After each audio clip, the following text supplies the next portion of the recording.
Oh, there goes Mark. All right. I'm going to press record and we should be recording now. Well, welcome everyone. My name is Charles Rayburn. I am a customer success advocate here as well as senior manager customer success for our group here in ServiceNow. This is an actual very special office hour. So in addition to our normal office hours that we host two times a month, this is a topic that's been heavily asked for by you as customers to either myself or other customer success advocates. So we felt the need, especially around the timing of road mapping discussions, et cetera. And as you're looking to grow your use of the platform using the ITBM platform, we thought it would be a really great time to kind of have this type of conversation. So it's always good to have these. And we have our senior subject matter expert here, Doug Page, who's going to be here walking us through this topic. And the topic is all about how to leverage ITBM to manage projects outside of IT.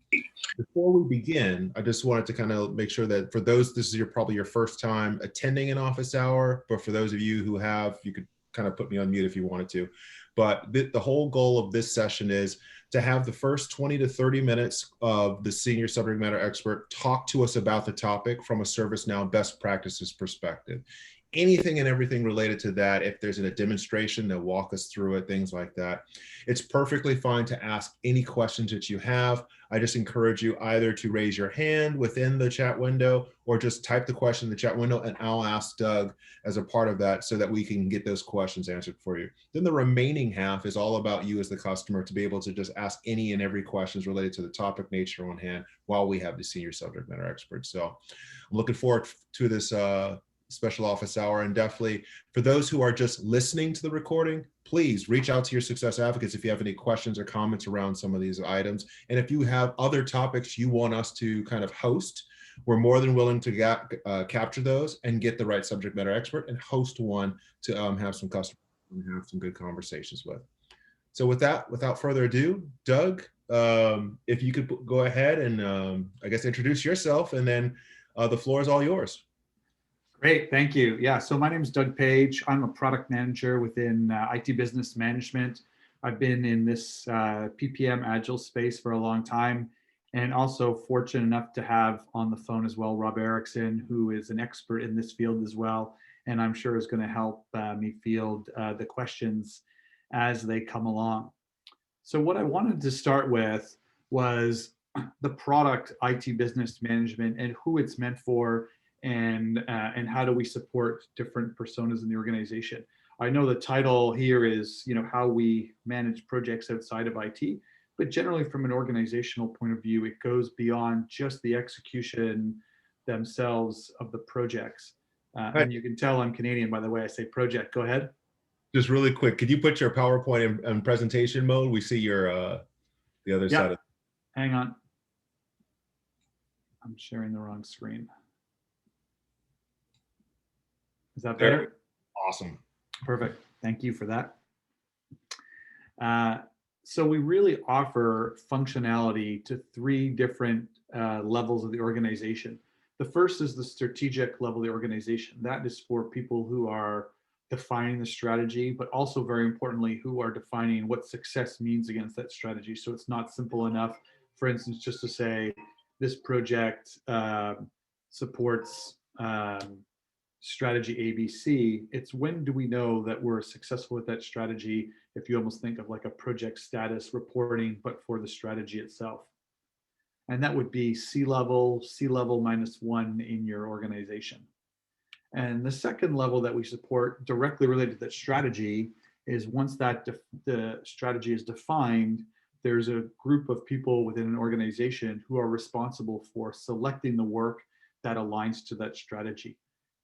And the title of that person depends on the type of organization and where you might be in some type of agile transformation. So for a lot of organizations, this is traditional project portfolio, in which case we're talking about a portfolio manager. But a lot of organizations that work with us also have the notion of products or services, in which case it would be product or service owners. And then there's also an example here where we have an application owner. All those individuals would be responsible for deciding what work is going to happen under their responsibility that would help deliver on that strategy. And then, as I bet you can guess, The last level that's associated here is once we've determined the work that we want to do, whatever that backlog is, we're going to execute that work. And that could be done in an agile fashion, could be done in just a traditional waterfall fashion, or it could be done from a hybrid perspective. And if you think about these three, if the size of these three boxes was based on the percentage of customers that was using those, uh, the hybrid box would be much larger because most of our customers have some notion of agile, even if it's just in the execution phase, they want to deliver value very quickly. At the same time, a lot of our customers still fund initiatives or projects. They haven't gone 100% to product funding. Could also be the notion of resource management where we don't have dedicated teams. And even in the case where we know we're going to execute an agile, sometimes we still are executing something that looks like an initiation or planning phase where we want to deliver or determine the high level requirements that are going to be executed on. And of course, we want to see visibility across these levels. They don't happen separately. They need to be connected, of course. And then another important piece here is intake. So when we think about the execution of the project, that started somewhere. It started generally as an idea or a business case. We want to be able to have one single place to funnel all of that intake into whether it be a portfolio, product, or service or application owner. And then, although we can do this entirely on the ServiceNow platform, it's important for us to realize that our customers, we want to meet them where they are today and with some of the tool sets that they're using if they want to stay on those tools. So if you look at the bottom right here, the team tools, there's Microsoft Project, traditional waterfall planning, and then from an agile perspective, a lot of our clients are using Jira and or Azure DevOps.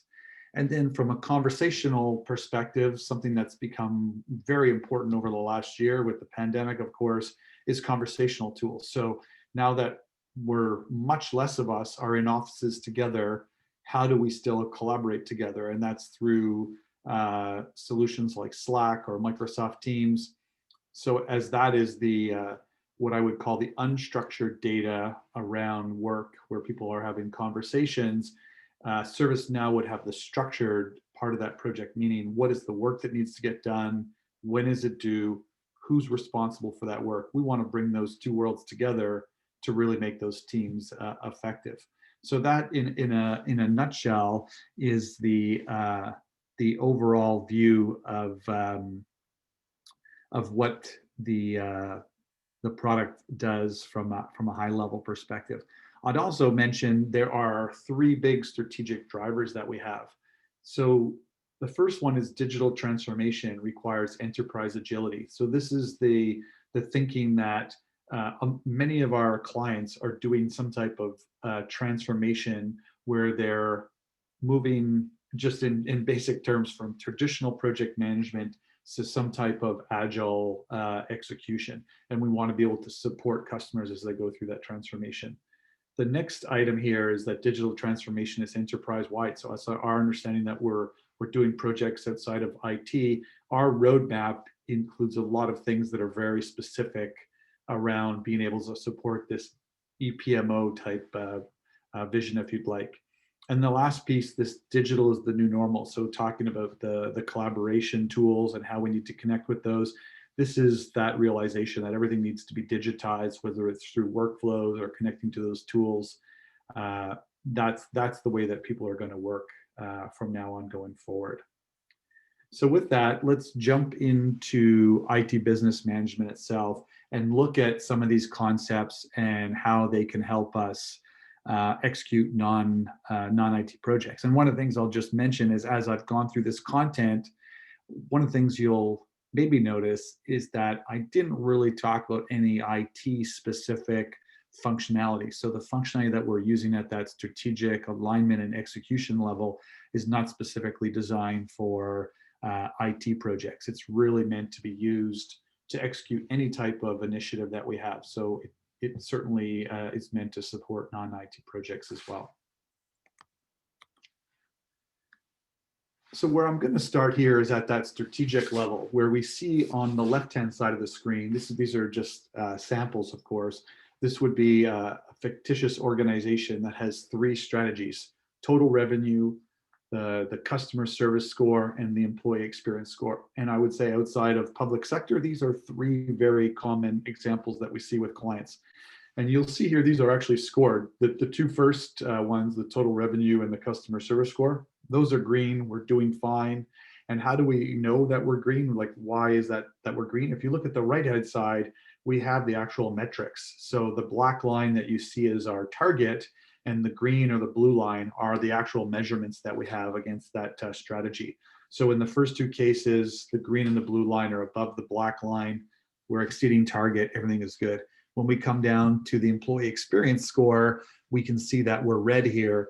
And the reason why, if we come to the right-hand side, is the blue line is dipped below the target, and meaning that we're not achieving what we want. That's very important for us in the project management world, to have this type of visibility and connection, because when it comes down to the alignment level, if we're not plugged into the actual performance of the organization and how we're doing today, but instead using like some type of methodology at the beginning of the year to say, oh, if a project is aligned to one or more strategies, it's going to score like this, we get pretty easily disconnected from what executives are experiencing day to day and what problems they're trying to solve.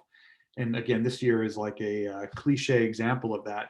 Being able to understand and be able to adjust to the strategy of the executives is really important for to kind of deliver on that promise of, like Gartner recommending to clients to turn their PMO into a strategy realization office.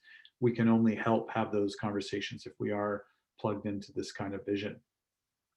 And then what you can do here as well, besides just being able to track this strategy,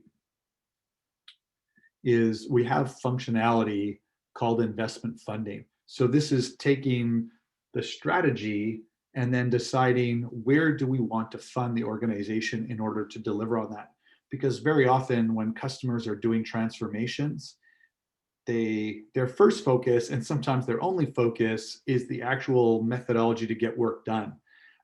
So we're saying, hey, we're going to move to Agile, which is going to be more, let's say, product focus, which is good because that's closer to the customer. But if we don't change the funding, if we still, let's say, give funding to silos within the organization, we haven't gotten rid of a lot of the problems that we've had for a long time. And as we kind of know from doing this for years, is trying to optimize within silos is there's limitations to how much we can improve.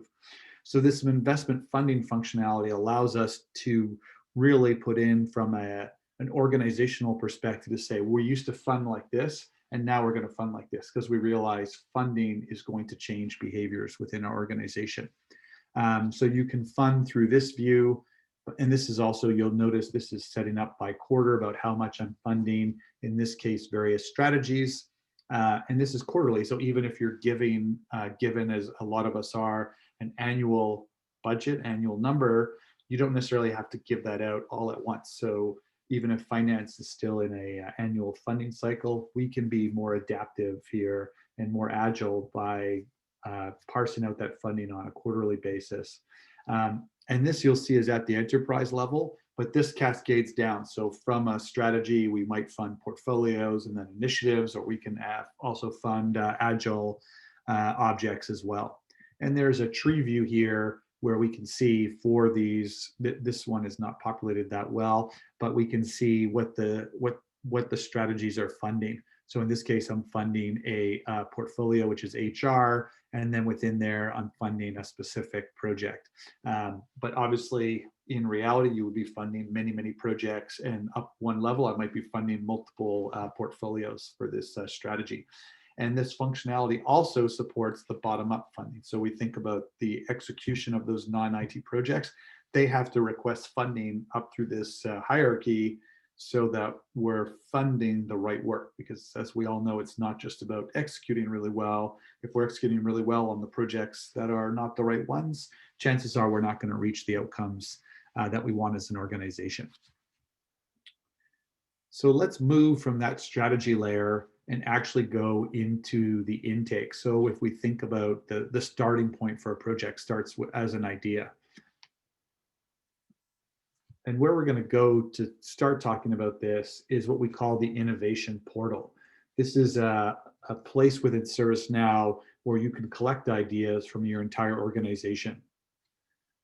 And this is very social and collaborative in that anyone can come in here, they can create an idea themselves, they can vote on other ideas, they can comment on other people's ideas. So it really allows a team to be able to determine what are the best ideas that we have from our community, and those, if they score really well here, then we're going to kind of go to the next stage, which is a full business case, where we're going to say, okay, this looks interesting. Let's do a little bit more research to understand what would it cost us to execute this? How many man hours would it take to do that, or how many FTEs would it take to do that? And also, very importantly, what would be the benefits if we wanted to go ahead and do that?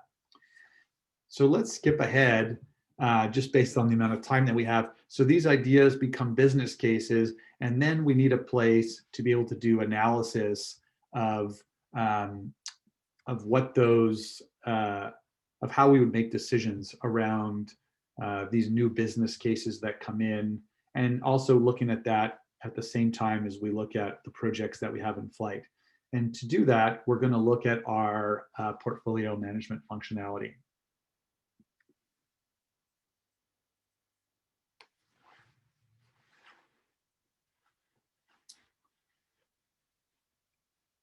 And just while this is coming, are we getting any questions in the chat while I'm waiting for this to come up?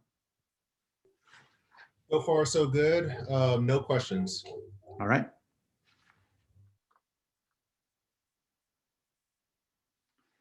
So what you see here is our scenario planning functionality. So you can imagine we have a series of in-flight projects. We also have new demands that come in, and somebody at that alignment level is responsible for saying, hey, we've had a change in the market, pandemic, new normal, new change in what our customers need.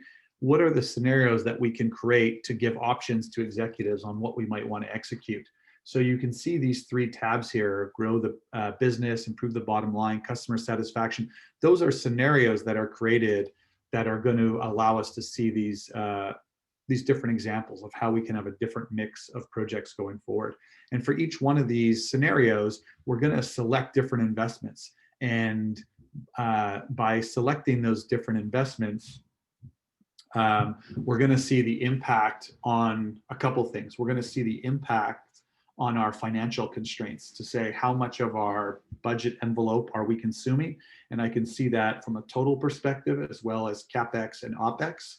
I can also see the impact on my resources right away and see this in a heat map to see which resources would be over and underutilized if we went ahead with this group of projects. What you can also see is how many projects I've selected.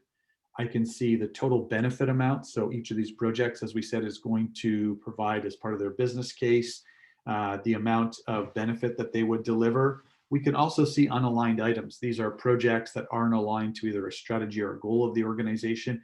And I can see for this scenario how many overallocated groups or teams that I would have.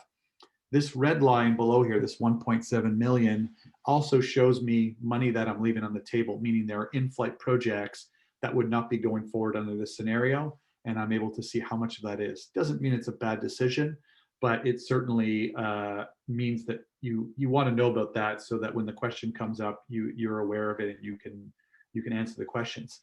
And then you've got the ability to compare scenarios. So you can come in here and look at all the scenarios at the same time to really make a decision about which one would be the best one to go forward with.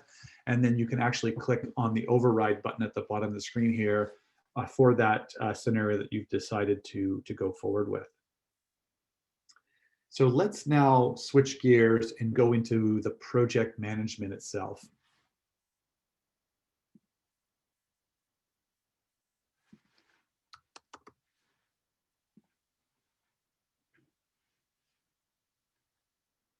So right now I'm going into ServiceNow as a project manager who's going to be managing multiple projects at the same time. They have their own workspace where they can come in and see all of their projects at the same time.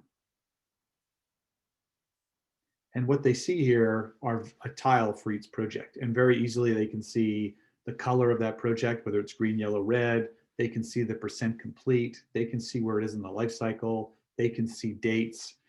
They can see information about risks, issues, actions, delayed tasks.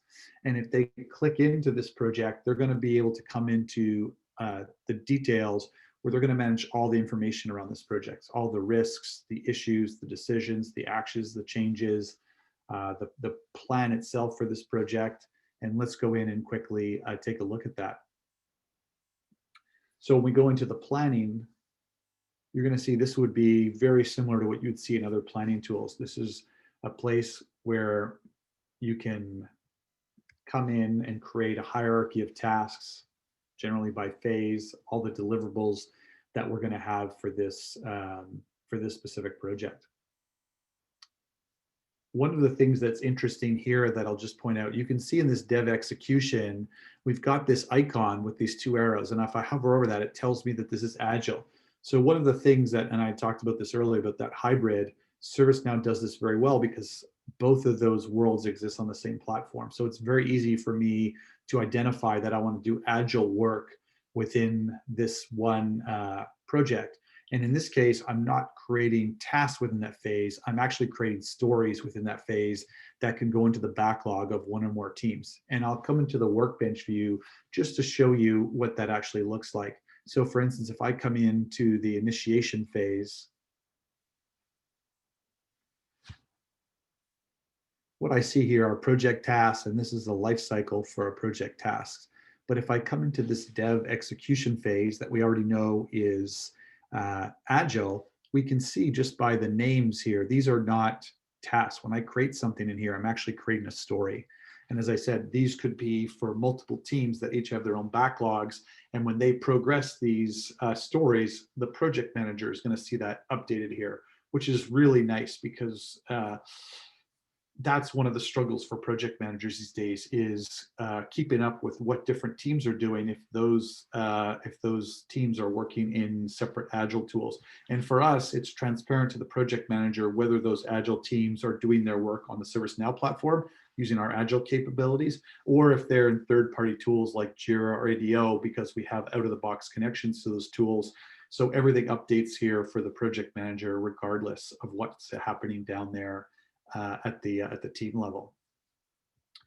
Other things that project managers are concerned about or need to concern themselves with is resource management and financial management. So how do we identify and update the resources that are required for these projects? So it's very easy for them to be able to identify new groups that are required for this project. You could request an individual, but in this case, we're just going to request a group. And then we can say how many hours it is, or FTEs or person days. There's flexibility based on how you are actually planning. And then this will default to the actual project dates. But if you need to say, hey, these analysts are only going to be for the first couple months of this project, that's fine too. And then you can go ahead and directly request from here, or you can save this if you want to continue contouring this before you actually make a request to a resource manager. So what this will do is evenly spread out those hours based on working days per month. But it's very easy to come in here and say, well, this here is actually going to be, let's say 30 hours here. And then that's going to update for me here. And then at that point, if I need to go and do that request, I can do that. What's also nice is that you can see directly from here by going to the resource finder, the project manager, if they want, can get direct access to these teams when they're available, when they're not at a team level, and even go down to the resource level to see what different resources are working on to understand, you know, whether I may or may not be able to get a specific resource that I like to work with. Those resource plans, as soon as I create them, will automatically translate into the other thing that project managers need to concern themselves with, which is the financial view of this project. So those will automatically create line items for me from a cost perspective. And then of course, a project manager can add in other cost types that aren't resource based, third party, labor, hardware, software. anything else that these non-IT projects are going to have from a spend perspective can be managed in here from both a planning perspective as well as an actual perspective. And then, of course, we need to create status reports to be able to understand how this project is performing. Some of the information here is going to be provided directly from ServiceNow because we have dates, we have costs about this project, but the project manager themselves is going to give us an update, that kind of classic status report update on what's the executive summary, what did we achieve since the last status report, what are the key activities that are coming up, and then we'll provide these graphical reports on cost and resource information. We can see the current status with explanation, and then a nice view that shows me historical, so I can see are we trending up or down as far as a status report, and then information on key milestones, risks, issues, decisions, actions, and changes for this project. So we have all of the functionality that somebody needs to actually manage the project. But then what's important in the organization is that we have the ability to roll up all this information so that somebody can see at an aggregated level what starts generally at a one line per project. How is my portfolio, my group of projects performing? So we can go into a view like this, where we're providing what we call widgets at the top here that shows you the overall investments for this grouping, how many of those are demands, how many are projects. So for these 23 projects, I can see how they score, green, yellow, red. I can also see rolled up budget from those projects and the roll.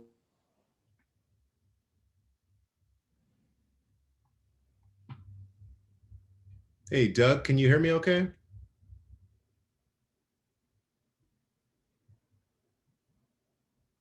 Doug? We lost Doug. Okay, hold on 1 minute.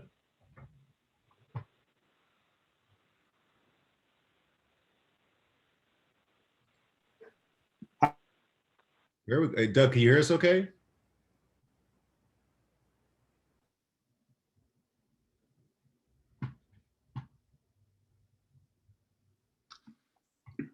Oh, sorry for the technical difficulty. Can you still hear me? There we go, Doug. We can hear you now. You kind of stalled there. The power, yeah, the power literally went off in my house. So I just switched over to my iPhone for internet connection, and let me start sharing again. I'm almost finished with this part, and then we can open it up for questions anyways. Okay. There was one question from Yeah. Tim Miller. Tim, if you wanted to read it out, that's fine too. But let's see here. Yeah, go ahead, Tim. I see you unmuted. Yeah, just wanted to better understand how do we kind of monitor like project performance against overall enterprise strategies and goals. So we've set up our enterprise strategies, our goals. We have our portfolios defined. We use the investment portal as you're showing here. Mhm. And we're now looking to help kind of further, I guess, share overall performance of all the projects that are lined up with our enterprise strategies and goals to better monitor those to see where obviously we need to give or not give attention to what's the best mechanism to do that. So I would say it depends on whether or not you have a specific approach that you're using or not. For some of our customers, they're using models like OKRs, and we've done proof of concepts of how they could support that. Some it's not as formal. There's not necessarily a direct connection between the work that's happening and the outcome itself. They more just want to track the outcome without being able to say, like if you see we're running 5 projects to improve our customer service score, it may be difficult to attribute which percentage of that is coming from a different project. So I would say if you want to have a discussion and a separate call about how you want to do that, how you see that, then we could kind of provide the best way to do that using out of the box functionality. Yeah, I would certainly appreciate a conversation. That's what I'm kind of trying to figure out right now. Kind of working my way through it, but definitely don't want to go down the wrong path. Yeah, let's do that. So as we were saying, the investment portal is a great place to kind of understand project performance, but I think the question is very valid in that for the most part, the metrics that you will see here are traditional project metrics. Are we on time? Are we on budget? It's fairly easy to configure, the actual outcomes part of those projects as well. But that's a larger discussion, whether you're doing that financially or through non-financial metrics. So there's many different directions that could take. And then, of course, the other area that we can go to find out how we're doing is from the PMO dashboard, where we can filter by portfolio, by business unit, and then by either portfolio manager or program manager, to basically say, how are we doing on these projects? This summary page is basically going to show us what is the makeup of the projects that we have, but certainly we want to be able to go to the project health to see where we have projects that are red status, or projects that are overdue, projects that are over budget, and then those projects with high risks or high change requests or critical issues. This is a great place to go to kind of understand where we're not delivering on our projects, which is a good indication that we're not going to deliver the outcomes that we're looking for from those projects. For all those financials that you So I showed, think, yeah, most organizations have interfaces built in to help supply those actuals, or is that something that you see somebody manually entering in? it could go both ways. I think it depends on the size of the organization and I would say the will of the finance department. Finance is very powerful in most organizations, and generally finance does not look favorably upon people double entering information from a finance system into other systems. And because of that, the integration is kind of the preferred approach to say, finance is going to be the system of record for that data. We're just going to take a copy of that to provide a project lens on that information. But you may see customers do something manual as a stopgap to say, well, we're not going to do a financial integration phase one of our rollout. So let's start with kind of manual or flat file loading, and then have something that's a little bit more sophisticated down the road. But yeah, go ahead, Rob. I was just going to add, that would be for non-labor costs. I think for labor costs, we do also have the ability to have resources enter time cards and then associate rates with those time cards. And so that if you are using those time cards, those specific costs would come through a ServiceNow platform. Yeah, that's a good point, Rob. Very good point. And for a lot of organizations, that's a big part of their project spend, is the internal cost of those projects, just from the man hours that are being put on them. And we utilize the resource management function with time cards and everything. It's more the non-labor that I was kind of definitely interested in, and would love to chat more about that as well, if that's a possibility. Sure. Yeah, absolutely. Does that kind of time entry work whenever you've got, agile work streams in this? So yes, it does. I think the thinking on the agile side, the culture is a little bit different. So from a functional perspective, you can do that.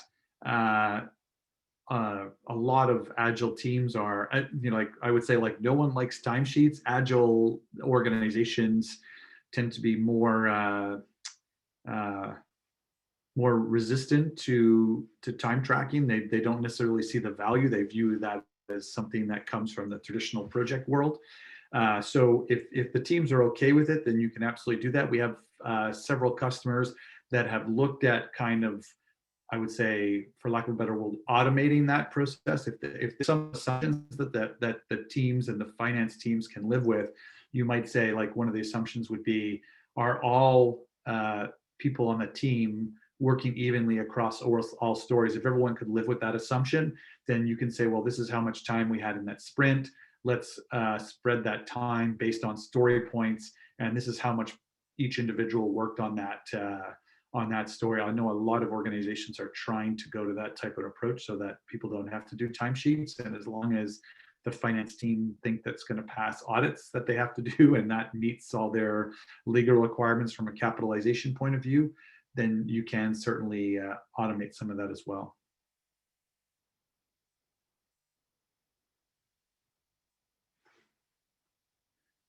And just maybe a quick question for the audience is, where are you in your kind of rollout of using IT business management in non-IT projects? Is that something that groups are thinking about doing, or are there teams that are doing that today?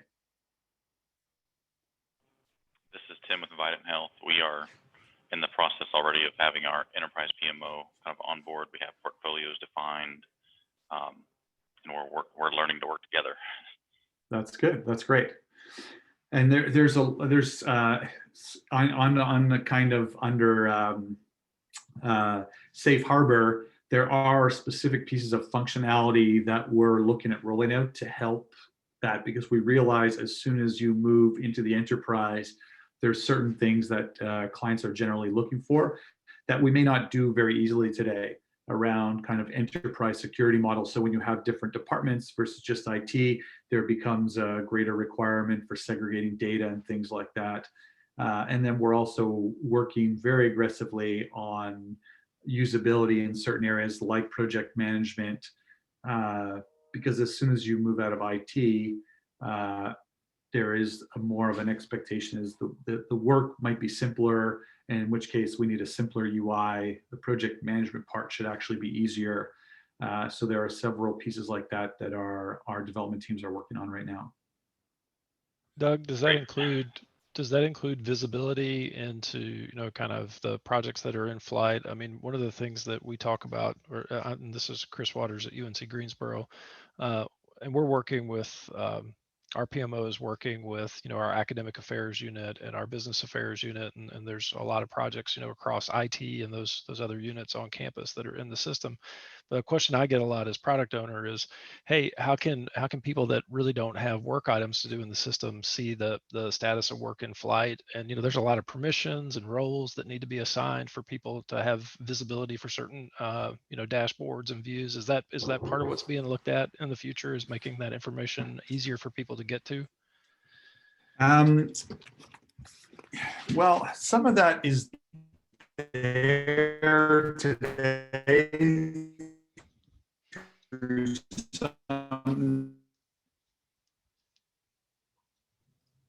Hey, Doug, I think you're having a slow delay in your internet. Is everyone else hearing that too? Not all the customers might have those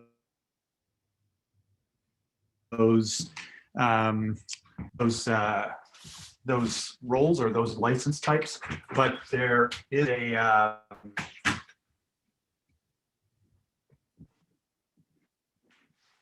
yeah, sorry. Yeah, I'm running this off my iPhone and it's telling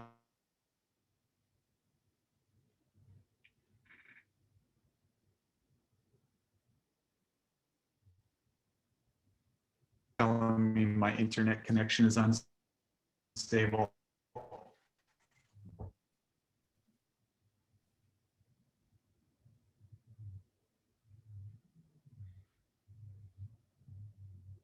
Doug, you still there? Oh, we'll give a quick minute for Doug to get back into the. Can you hear me? We can hear you now. There was I'm wondering, I wonder if it was just taking up some of that bandwidth as you were showing your slide. You kind of broke up halfway through the question, the answer. Okay, can you hear me now? Yeah, now you're clear. Yeah. Okay, so there's some things that you can do today. We have a business stakeholder license.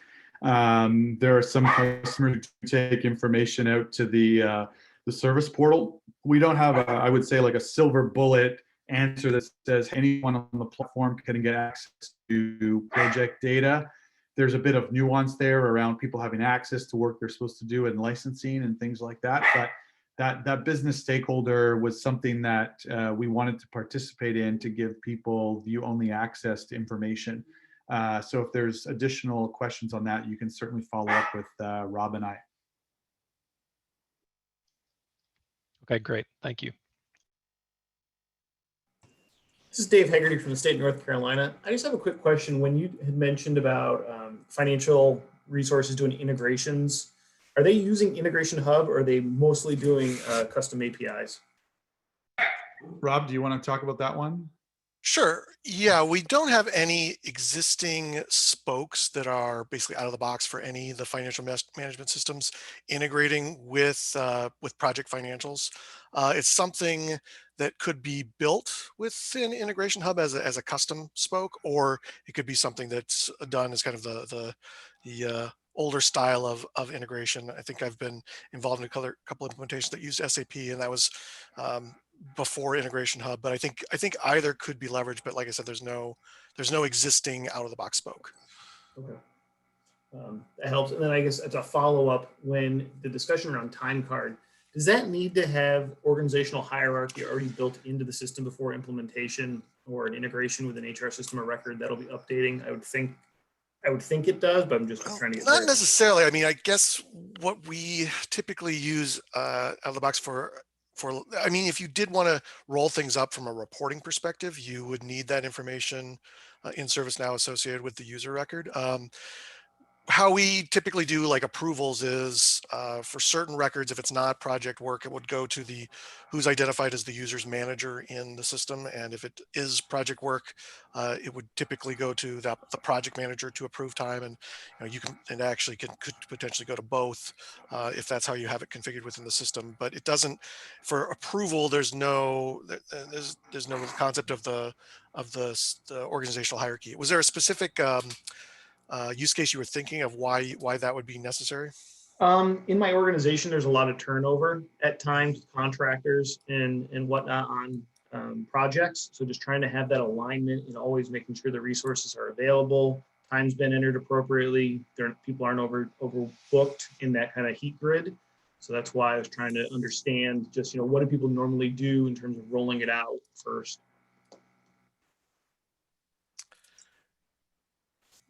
Yeah, so that would kind of be probably more on the lines of resource management in addition to time cards, and resources switching around often within an organization can be a bit of a challenge for resource management just because how capacity is identified. So what you may want to do is be a little more generic if there is a lot of movement to help manage those resources and make sure groups are not getting overwhelmed. Um, but I think it's something, organization by organization, they have to manage it differently based on how they've structured their groups and how they really, how you need to request resources, what level of granularity you need to get to. So I think that's something that it's not absolutely necessary, but it would probably, someone would have to look at your organization specifically to determine what's the best way to break out those groups and does it need to have ties back to your organizational hierarchy. Great, thank you. Mhm. Hello, this is Eddie from Memorial. I have a sort of a follow-up question on the business stakeholder license that you mentioned and access to VPs and leadership.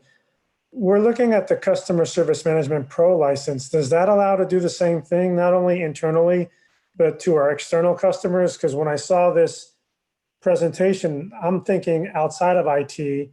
I'm not thinking within my organization, but I'm thinking outside of our organization. And so that's why I'm asking those questions. So there is some of that with the customer service management linked to project portfolio management. You can have people outside the organization update tasks. So they're kind of given a simplified view of what's going on there. So I think it requires a little bit more investigation on the actual use case and how much collaboration is happening versus like, do they just need to see how the project's doing and update some, or do they need full access to the project management functionality? Rob, I don't know if you have any other comments on that or. So I guess The first part that Doug answered was enough. They don't need the full-blown access. So that answers my question. But then as a follow-up, and I'm sorry to interrupt you, Rob, is those dashboards and reports, do they also get to view that, or do you need that business stakeholder license for that? I believe they need the license for that. Rob, I don't know if you can confirm I think so that too. or. Yeah, that's something Yeah. that we might have to circle back and just confirm. All right, thank you.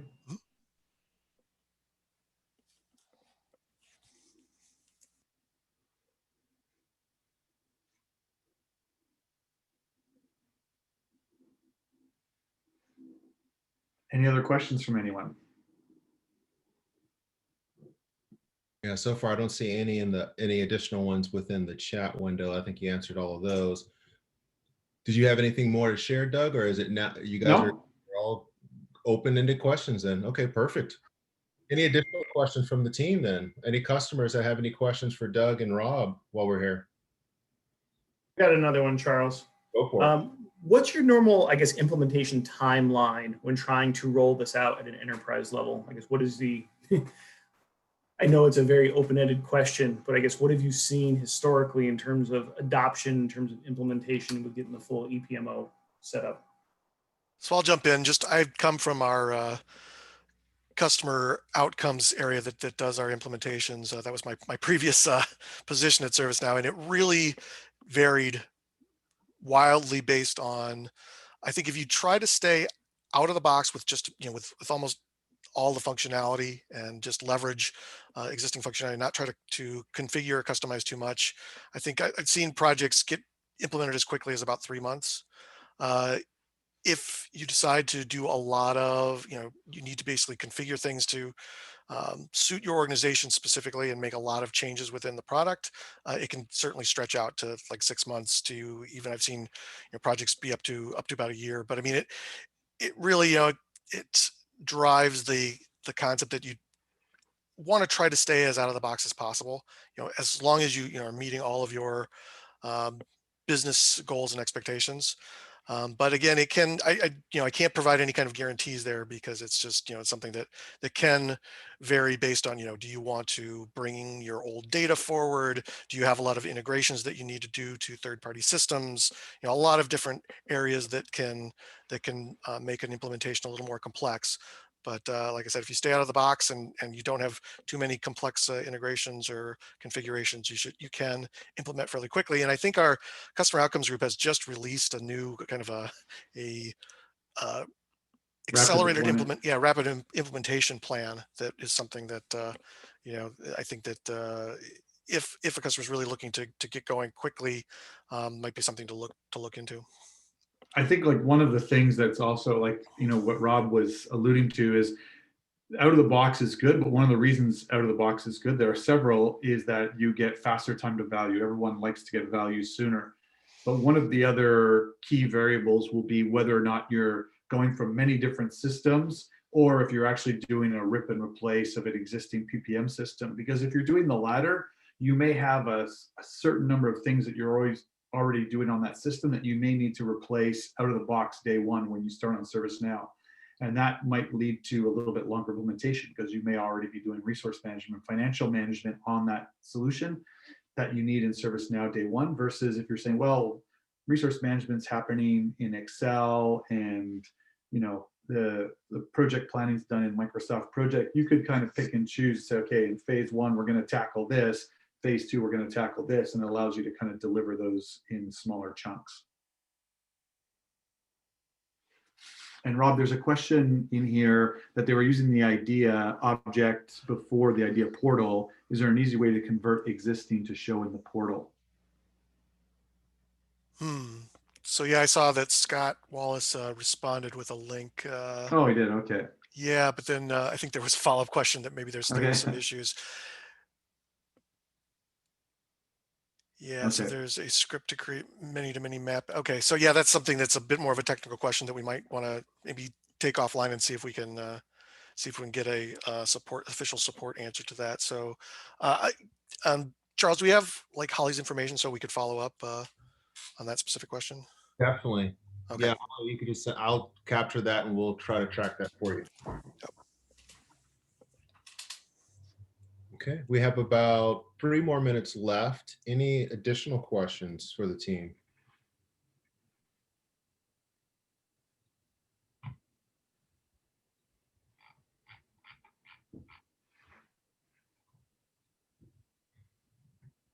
Okay, so far I'm not hearing anything. I'll give like 2 more minutes just to make sure. This was a really great conversation. I really appreciate this, Doug and Rob.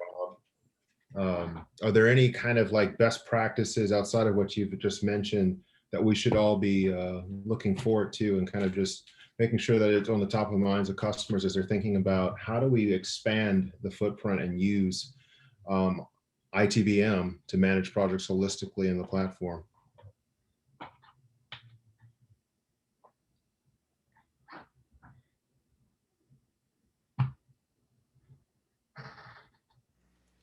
All right, no other questions. Oh, Scott has a kind of best practices. We could put those together. yeah, that'd be great. Rob, definitely, if you could provide that to me and I can send it out after the call, that'd be great. Well, I don't see any other questions here. Scott, did you want to add anything? Yeah, I just want to add something.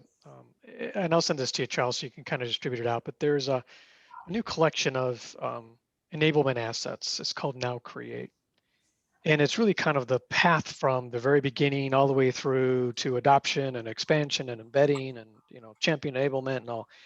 And there's a whole bunch of assets in there. There's like a process models, depending on whether it's a work stream for process or work stream for OCM, or it's just terrific. And it's called Now Create, and it's pretty new. I think distributing that out to the group would be fantastic because there's just so much information in there, and it's on the main site too, right? It's not, something that's unique somewhere, but we can certainly share that out. Perfect, definitely. Any other comments or questions?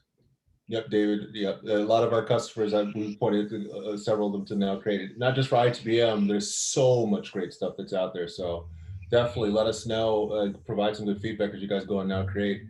Any other last minute questions or comments? Going once, going twice.